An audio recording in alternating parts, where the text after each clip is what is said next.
Welcome back to another episode of the podcast. My name is Ibra, and today we're going to be discussing repetition and how it's important in creating long-lasting habits and actually getting to where you need to go. Except with this, I'm not just giving you some general guide on how to create a rhythm, repetition, blah, blah, blah. We're going to go into detail. We're going to explore the different ideas which we see all over the internet when it comes to repetition and developing the habit of doing things. And of course, I'm going to describe, I'd say, one of the more optimal ways of doing so. Of course, I'm not an expert. I still procrastinate, but of course, giving more clarity to the matter would definitely help the situation. And I don't want to repeat the same old things that you hear all over the internet about repetition and habit and routine. So with that being said, before we get into this, of course, check out the links in the show notes, in the description, or in the bio. Down there you'll see a link to a beautiful Discord server as well as a pretty decent social media site. I won't gas it up too much, but the Discord, man, if you're creative, say artist, graphic designer, video editor, musician, artist, whatever, content creator, philosopher, writer, check it out, man. Let's discuss ideas. Let's build something beautiful. Let's create a community which can actually grow together when it comes to their dreams and aspirations. Let's have real deep conversations. And bro, let's just grow. See, we're young. We have a lot of potential. We have a lot of things which we want to get done. And we don't want this thing to just pass by us so that we can look at it in like 10 years and talk about how much of a dream it would have been to be like this instead of working in that weird office job, or maybe you become a teacher or some shit. Anyway, with that being said, let's get started. Let's talk about repetition, and it should be a pretty nice conversation. So obviously we have to start off with the power of habit. Habit is very important because our habits typically control the things we do on a daily basis. Now, as human beings, we're fairly prideful individuals, and we don't like to think that we're controlled by these sort of passive, automatic thoughts and systems which occur and run through our brains subconsciously. But the truth of the matter is, we're fairly like that. We run on some type of system. Of course, that sounds a bit artificial and synthetic, but you have to understand that we run through systems, okay? We have to change our habits. We need to go deep. We need to sort of switch up the habitual responses that we have to things and whatever. Say you're trying to break an addiction. Of course, that's breaking a habit that's been built up over a long period of time, and addictions are extremely powerful habits, things which we often feel like we can't really control. And of course, there's always going to be that resistance, almost to the point of mental fatigue. Like, it'll genuinely affect your mental when it comes to addictions. Of course, that's just an example, but that's destroying an habitual response. It got to the point where you're doing this thing so often to the point where it messed with your system, the system in your brain. Your brain thinks it's a normal thing to indulge in said thing on a consistent basis, and so now you have to switch things up. Well, when it comes to adding on a habit and doing it on a consistent level, you sort of need to do the opposite. You need to develop a system. Obviously, you need to do that thing enough to the point where it becomes habit, to the point where it becomes a norm. But of course, it's not necessarily that simple. When it comes to addictions, it's sort of easy access, right? You just do the thing and then you get the dopamine rush and then you crash and then you need more. Well, with developing a habit, there's more of a process to it. Of course, you need to develop that discipline, which we'll get into, but you also need to be in an environment where you can actually perform the task consistently without sort of easing back into the chair and being like, oh, well, I can get this done another time, or maybe I don't need to worry about this right now. Let's focus on this. So you need to put yourself in the right environment to develop this habit of doing things. And of course, you need to ease into it as well. It's not something where, you should jump the gun and just try to do everything all at once. We need to ease into it. We need to grow that level of joy, that level of enjoyment that we have for doing this activity. And that's how we'll develop our habits, actual strong habits. There's a lot of removing involved. There's a lot of adding involved. But the power of habit is powerful, and if you could develop a habit for things, then, well, boom, life becomes that much easier. With that being said, how does repetition play into habit? Do you need to repeat things a lot in order to develop the habit? Or do you grow a habit out of repetition, or does repetition become habit? Whatever. Do you end up repeating a lot due to the habit? It goes both ways. I don't think it's anything worth complicating, but it goes both ways. And repetition is a fairly complex thing because there's a certain way you need to go about repetition. Of course, you need to go to the gym 5 days a week, but it's not like you're going to the gym 5 days a week for the same exact activity. You have to hit the legs, you have to hit the back, you need to hit biceps, chest, shoulders, triceps. Hell, if you want to break the legs down, quads, ass, knees. For some people, athletes, whatever, explosiveness, calves. So there's all these little intricacies, right? It's a very complex thing. And so when we're thinking about repetition, we don't want to oversimplify it. Repetition is more than just, okay, I need to show up this much in this week, whatever. We live in one day, we live in one realm. We're not living throughout the entire week. We're living through one day, one moment even. And so first of all, you need to show up. You need to show up to whatever you're trying to do. Secondly, you need to be actively thinking about what you wish to get out of that session. So you're already there, you're getting started. Maybe you're editing something, maybe you're starting a drawing thing, maybe you want to learn more about the stock market, perhaps you want to get into content creation and you just picked up a new camera. So now you're there. Okay, what do you want to gain out of that today? Not talking 30 days from now or say a year from now, but what do you want to get out of it in this moment? If that's not actively on your mind, then you're going to have a very hard time building up that excitement. You're going to have a very hard time building up that sort of energy, that drive, that will. And so, of course, that plays as a motivating factor. What do you want to get out of this while you're here? And so I'm recording this podcast right now. What I want to get out of it? Well, for one, I want to be more consistent. I want to develop the discipline for getting on camera and talking about these random topics. But also, I want to practice my speech because honestly, I feel like everybody should make speech a priority. If you want to be a good social speaker, and if you want thoughts to flow more naturally, then you simply need to talk more and you need to give yourself subjects to speak on. And so I'm practicing that by doing this podcast. I don't have a script in front of me. I have 4 key points and that's it. The rest of this is simply freestyle. And so I need to practice thinking off the fly and speaking into a mic. This is my practice. So if you're going to the gym, okay, maybe you might be hitting arms, but you want to focus on having better form. You want to focus on having better time between your rests. You want to focus on making sure you have the tension where there should be tension. You want to make sure you're feeling it where you should be feeling it. And you want to make sure you're progressively overloading at an optimal rate.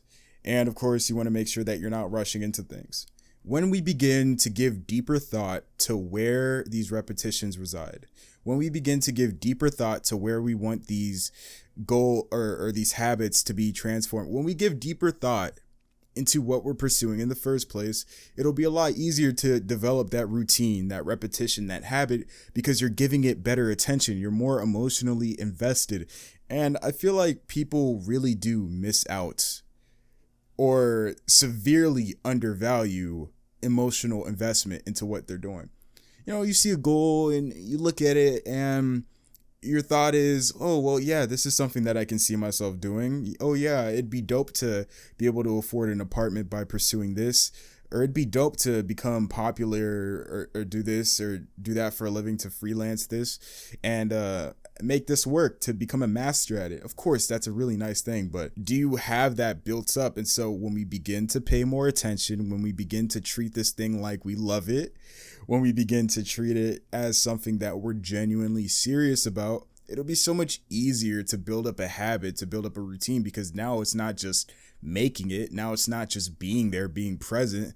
Now it's, okay, how can I make the most out of this? And when you can make the most out of it, suddenly you're enjoying it more often, and suddenly you can actually repeat it more often. It's not just, okay, look, this is going to be the morning routine. This is the morning routine that you have to do in order to set this up the right way so that you can do it more consistently. Or, yeah, you should start doing this at 8 a.m. and you shouldn't be on your phone for the first 2 hours of the day so that you can focus on it. Of course, that's really good advice, by the way. Don't go on your phone as soon as you wake up. But that's not going to make you into a more consistent individual. It's not going to somehow transform you into this guy who's working 24/7 consistently, blah, blah, blah. It's not going to turn you into this absolute machine that operates autonomously as if there's nothing else in the world. Of course, life always gets in the way. And so it's a lot easier to commit to things and to be more consistent at what we actually want to pursue when we have that emotional investment. So that, look, if work gets in the way, okay, you will always find time. You can always find time to do things. Like, you can make time for it if you really try hard enough. There's 24 hours in a day, of course. Life is short, blah, blah, blah, whatever. You can make time. Nobody is so busy unless you're a doctor, a nurse, or whatever. Maybe I'm being ignorant here. I probably am. But for the most part, I'd say us college kids, college age kids, high schoolers especially, you definitely have the time. Definitely can make the time. And it could be a lot at first, but once you get into the rhythm, you start off small. Always start off small. Don't start too big. Always start off small. Once you develop that rhythm, you'll get into things. And so you can transform your days with repetition by just showing up, making it, becoming emotionally invested, understanding the value of what you're doing. Oh my God, I cannot stress this enough. Understand the value of what you're doing. Understand the importance behind it. When you're in the midst of doing this thing, when you're in the midst of committing this action, be aware of its importance, of its value. To bring up the podcast episode again, this is important because I'm trying to be more consistent with the YouTube channel. I want to grow an audience. I want to provide actual useful information, thoughts to ponder over, things to think on and truly evaluate. And so with this, I want to be as articulate as I can. I want to be as useful as I can in this moment. And that's why I want to do it. That's what keeps me excited. That's what keeps me talking. That's what keeps me running my mouth. That's what keeps me editing. That's what keeps me posting. So what is that for you? Seriously, ask yourself that. And so when we're thinking about repetition, of course, this seems like an ongoing thing. Like, oh, am I about to commit to the same routine for the rest of my life and blah, blah, blah. No, it's never like that. Things are always changing. We are humans. Life changes. Things happen. Things evolve. You have to learn how to adapt. And of course, as you get better, as you become more informed in your field, you need to switch things up. You need to expand, or perhaps you need to chop off a few things and simplify them. As humans, we'll typically look towards the easiest, most simplified way of getting things done. And so if you become a lot better at using, say, After Effects, then of course you're going to simplify it heavily by finding shortcuts or finding plugins or finding presets. And so, those are things you need to think about. When it comes to what you're pursuing, you will inevitably find shortcuts which make the job a lot easier, but you should always try to challenge yourself. And so when it comes to repetition, there will come a point where you might have to switch things around, right? Life might get in the way. You might have to reduce the amount of time you do things, or perhaps you're reducing it because of how much easier it's getting, and perhaps you don't need to put so much workload on yourself. And that comes with enough effort. I won't say time, because if you're not doing it, then it doesn't matter how much time passes, right? But of course, with effort comes the ability to move things around and be more malleable. And so suddenly you won't have to do things as consistently as you needed to, because it's more embedded in your memory. So with more time, you could become more malleable and you could trust yourself to get it done a lot easier. I know with this YouTube stuff, it was a lot harder before to record consistently because there was a lot of thought that goes into it. at least for me, and just thinking about, oh, well, what days will work, blah, blah, blah, whatever. You could find the time and you could become more malleable. It just takes, it's a process. As you keep on doing it, you'll become a lot more informed. You'll be able to spot things out a lot quicker. You'll understand yourself better. You'll understand what you're trying to provide better. And of course, with that comes the knowledge of, okay, how can I get this done on a consistent level? So yeah, repetition is a very important element. And that's not to say that you should burn yourself out, because of course that's impractical. It's not to say that you need to do it every single day. Not that either. But you need to start at a point where you can do it consistently enough to where the memory holds for a set amount of time, or to where you could begin to get familiar with it and build up that enjoyment. Because it's not like you need to push yourself in there and say, okay, you need to do this now. No. I feel like people get that idea from their parents or from school, where it's like, you need to throw yourself into this and you just need to do it, because if you don't, well, then you're going to fail. Let's relax for a second.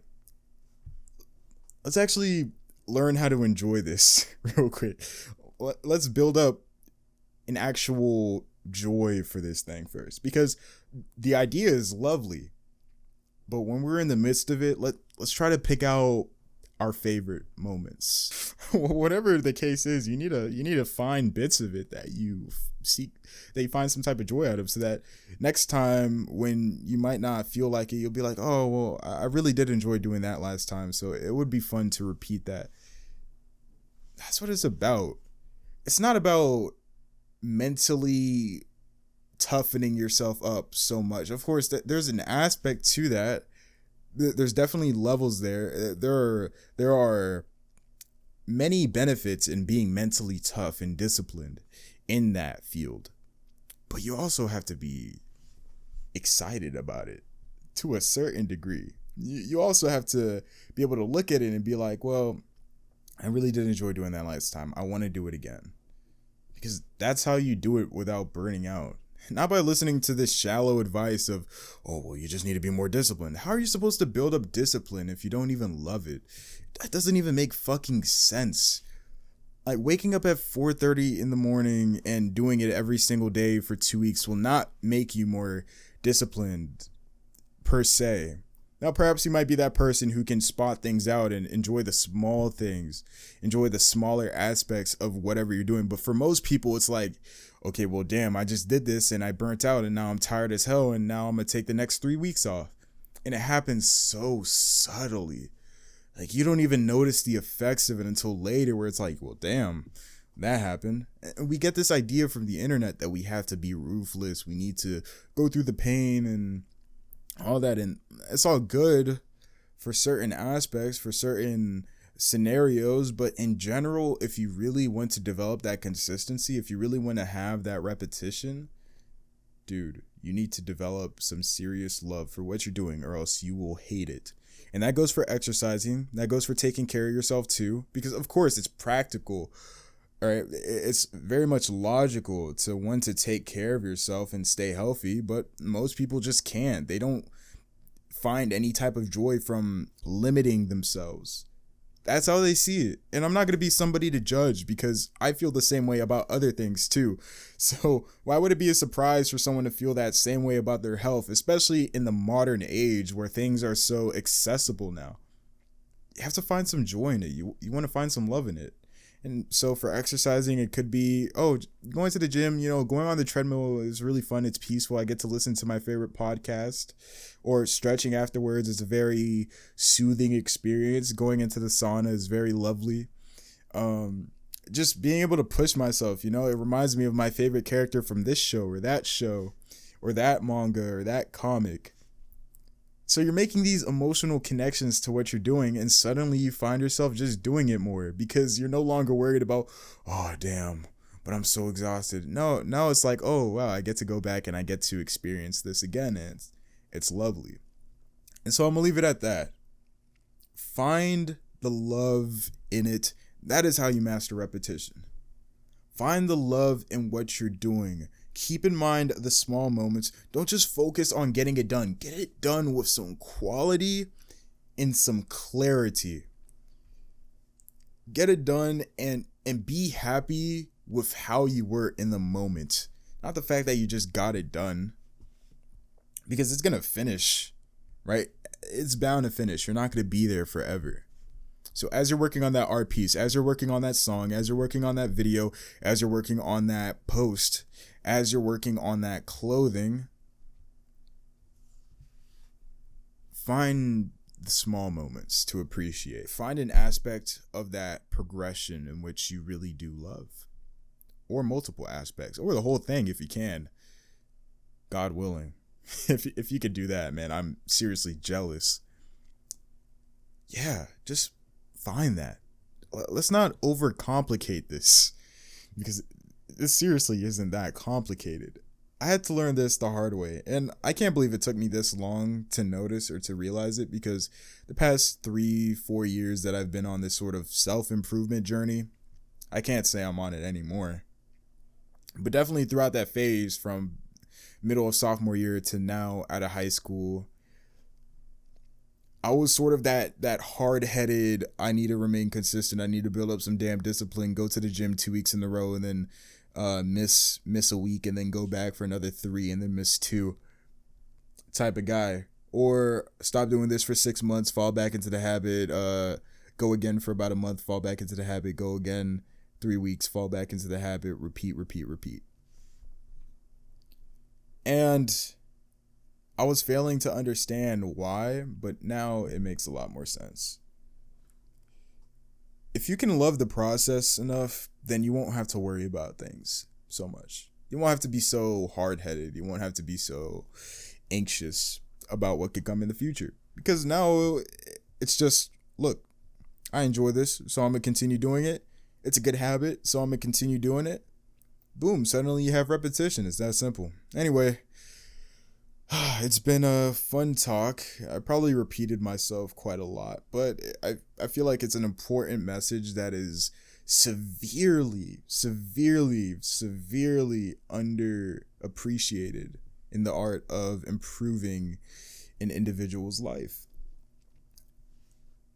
Being able to love what you're doing, it is so undervalued. And it's honestly scary how undervalued it is. We need to escape this hard-headedness of thinking that discipline comes by just showing up. You need to put effort into the mental aspects of it too. You need to put effort into that building of a relationship, because it truly is a relationship. Me and this channel, I have to build up that relationship. I need to be able to love this thing. I need to be able to love the process. And the same thing for your goals too. You need to be able to love what you're doing. You need to be able to appreciate the moments, because there's no other way. With that being said, this is Ibra from The High Authority signing out. I hope you guys enjoyed this episode. If you did, please be sure to leave a like, comment, subscribe, and share. Follow the links in the description below. And yeah, this is Ibra signing out. I'll see y'all later, man.